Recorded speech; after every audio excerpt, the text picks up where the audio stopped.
वालेकुम जी सारे बिरा ठीक हो सुना जुमरात दिन चकवाल फ्रूट मंडी जहाँ फ्रूटा का रेट पता करें तो पहले जनाब माल्टे का ही पूछने माल्टा भाईजान 60 दाना कितने का वै 500 रुपए का तो 80 दाना में पीछे 80 कितने का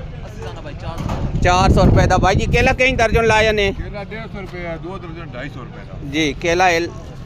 किधर केला सस्ते है या ठीक है रेट दरमियाना रेट है ठीक है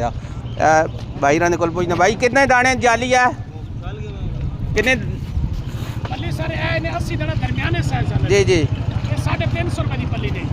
और 300 रुपए का 100 दाना 300 रुपए का 100 दाना 80 दाना बेचे ना वो 800 रुपए में बेचे 800 सेब कितने दाने सेब है अच्छी वैरायटी के 3200 रुपए 3200 रुपए का कितने किलो होसी 13 किलो 12 13 किलो वजन साफ ही निकलो जी ठीक हो गया जी चकवाल फ्रूट मंडी रेट पे तो कहने आगे भी फन चेक कर रहे हैं कि आज जो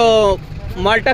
माल्टा जनाब वो 100 दाना जड़ा विक रहा 400 रुपए का 400 रुपए का 450 रुपए का 80 दाना 450 का सेब खुली भरती है कितनी दी भरती गोल्डन जड़ा 2200 का विक रहा दूआ जड़ा 2300 का विक रहा 250 का उस तो अलावा 60 दाना जनाब 60 दाना जनाब 60 दाना 550 रुपए का ये 100 दाना में 100 दाना ये 200 का विक रहा ये 200 रुपए का जी ठीक है जी भाईजान रेट तो चेक किए नो मुख्तलिफ रेट ने मुख्तलिफ माल्टा ने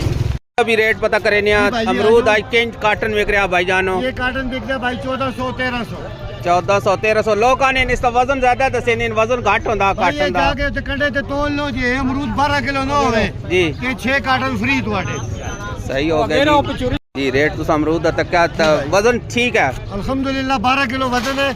इस अमरूद दी लाली भी देखो जी ਤੁਹਾਡੇ गला को ज्यादा ला चकवाल फ्रूट मंडी